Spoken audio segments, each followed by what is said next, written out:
हमारे सभी प्रेस के साथियों का बहुत बहुत धन्यवाद और आपके माध्यम से पूरे प्रदेश और देशवासियों को आज कार्तिक पूर्णिमा की बधाई, गुरु नानक देव जी का प्रकाश पर्व की बहुत बहुत बधाई और शुभकामनाएं।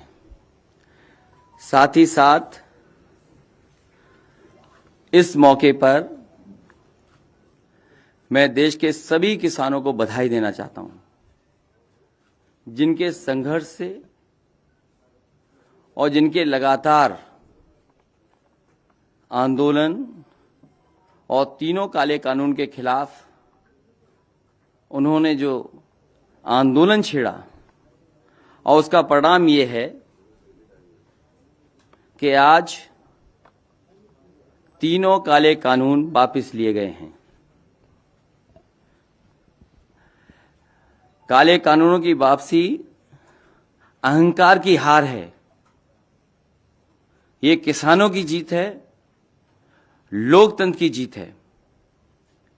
जनता इन्हें माफ नहीं करेगी, इन्हें साफ करने का काम जनता करेगी आने वाले समय में। सैकड़ों किसानों की सच्ची मौत के आगे किसी की झूठ की माफी नहीं चलेगी।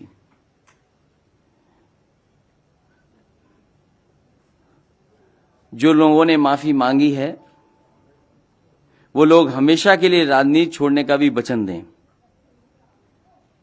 ये सोच रहे हैं कि दिखावटी माफी मांग करके ये फिर से या दोबारा आएंगे, ये जनता इनको समझती है। जिस तरीके से भूमि अधिग्रहण कानून लाए गए थे और काले कानून जो 3 थे ये भी वापस हुए हैं। किसान हित में तो हुए ही हुए हैं, लेकिन कहीं न कहीं सरकार चुनाव से डर गई है और वोट के लिए कानून वापस हुए हैं। उनकी नजर में किसान नहीं है और किसानों को कितना अपमानित किया, किसानों को कितना अपमानित होना पड़ा, क्या क्या नहीं सुनना पड़ा। जिन शब्दों का इस्तेमाल किया गया कोई कल्पना नहीं कर सकता कि अन्नदाता के लिए ये शब्द भी इस्तेमाल किए जा सकते हैं। वो भारतीय जनता पार्टी ने इस्तेमाल किया और उनके सहयोगी, उनके साथियों ने हर मौके पर अपमानित किया है। और ये केवल एक की जिम्मेदारी नहीं होती है, मंत्रिमंडल की सामूहिक जिम्मेदारी होती है। अगर सामूहिक जिम्मेदारी है, न केवल मंत्रिमंडल को इस्तीफा देना चाहिए बल्कि सरकार को इस्तीफा देना चाहिए पूरा का पूरा।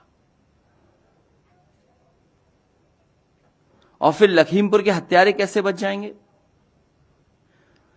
यह सरकार की जिम्मेदारी बनती है। जहां इतनी माफी मांगी गई, कानून को वापस ले लिया गया है, वहीं यह भी तो जिम्मेदारी सरकार की बनती है कि जिस मंत्री पर आरोप है वो मंत्री अभी भी मंत्रिमंडल में है।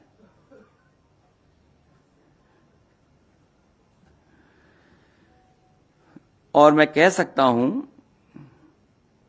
कि सपा को जो समर्थन मिला और जिस तरीके से पूर्वांचल की जनता, किसान सड़कों पर नजर आए, न केवल लखनऊ बल्कि किसानों ने, आए हुए कार्यकर्ता नेताओं ने, और जिस तरीके से नौजवान निकले उनसे लखनऊ के साथ साथ दिल्ली को भी हिला दिया।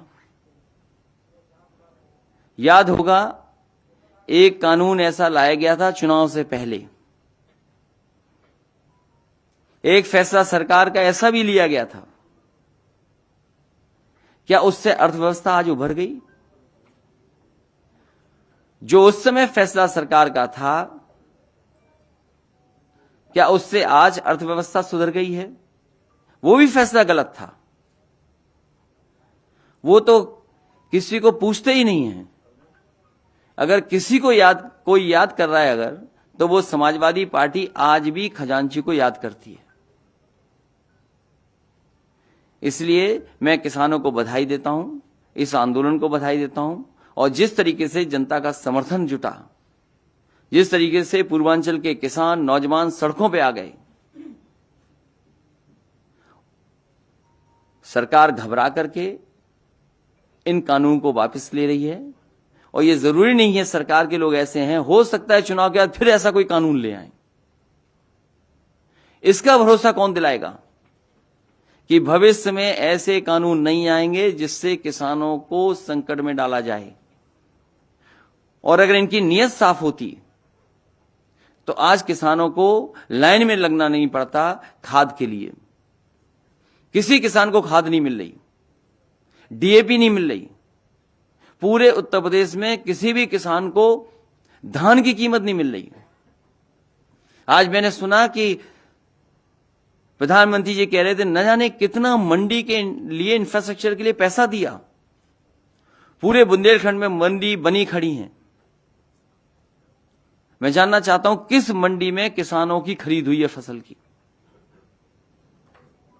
मंडियों को बंद करने का काम किया गया और उत्तर प्रदेश की सरकार ने पिछले 4.5 साल से अगर मंडियों को बजट दिया हो तो बताए सरकार।